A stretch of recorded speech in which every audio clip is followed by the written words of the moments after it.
Our time is precious, so how do we get the most out of a short workout? Well, today I'm going to specifically be talking about a 30-minute swim. After all, that is all that many of us have time for. For others, it may simply be all that they fancy doing. And currently, that is the time limit on bookings available to you for certain swimming pools out there. So let's dive on in.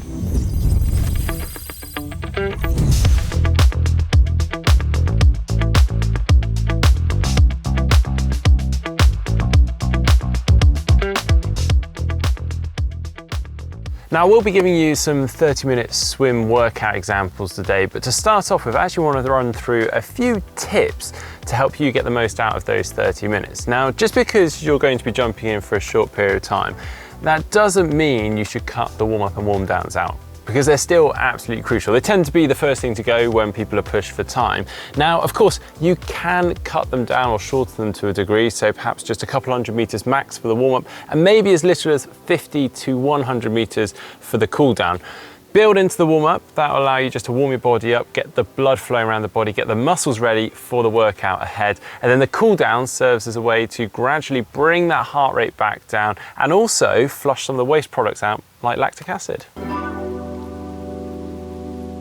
So that's the start and the end of the workout sort of, but it's the bit in between that, the main workout, that I really want to focus on today. Because if you can only swim for 30 minutes, then you want to be really specific in what you're trying to achieve in those 30 minutes. For instance, is it a speed workout? Is it a technical swim workout? Or is it as simple as just an aerobic workout? You want to arrive knowing what you're trying to achieve and really focus on that and be fired up, ready to do that, rather than just aimlessly swimming up and down, hitting a mishmash of everything.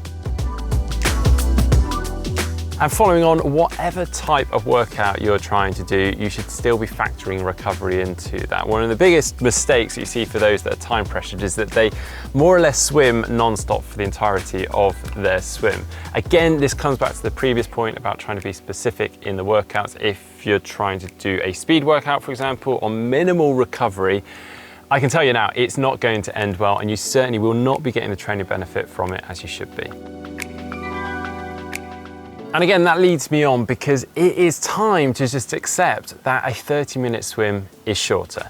You're not going to cover 3 kilometers like you might ordinarily do in an hour swim, or close to that for that matter. In fact, for most people, it's going to be somewhere in the region of 1,500 meters tops.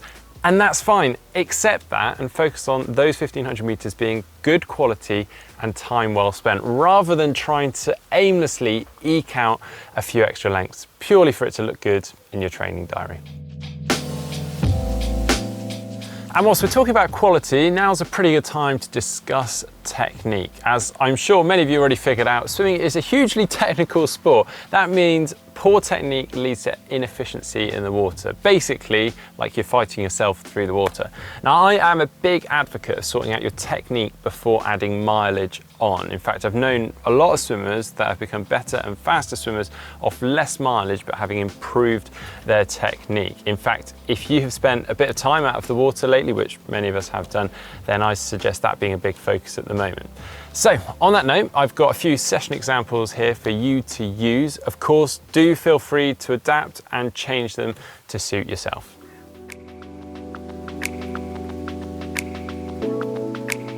And I'll start with the technique workout, as I've just been talking about that.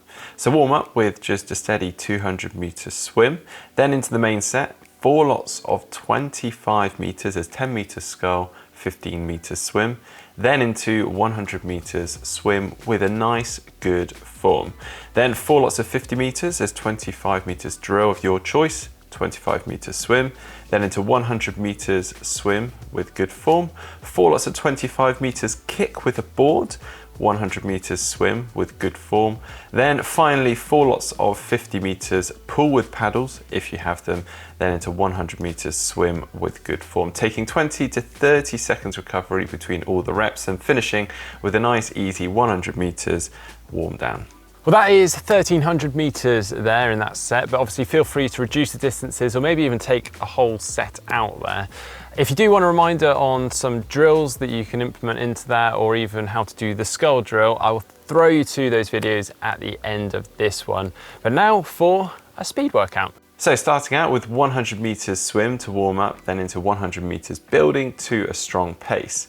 Now we're ready for the main set, 12 lots of 50 meters as every 450 max effort, the remainder easy, taking 30 seconds recovery between each of the reps, 6 lots of 50 meters as every third 50 max effort, the rest easy, taking 25 seconds recovery between each of the reps, then finishing with 3 lots of 50 meters as every single 50 meter max effort, taking 20 seconds recovery between each of the reps. Then warming down with 200 meters, nice and easy, bringing that to a total of 1,250 meters.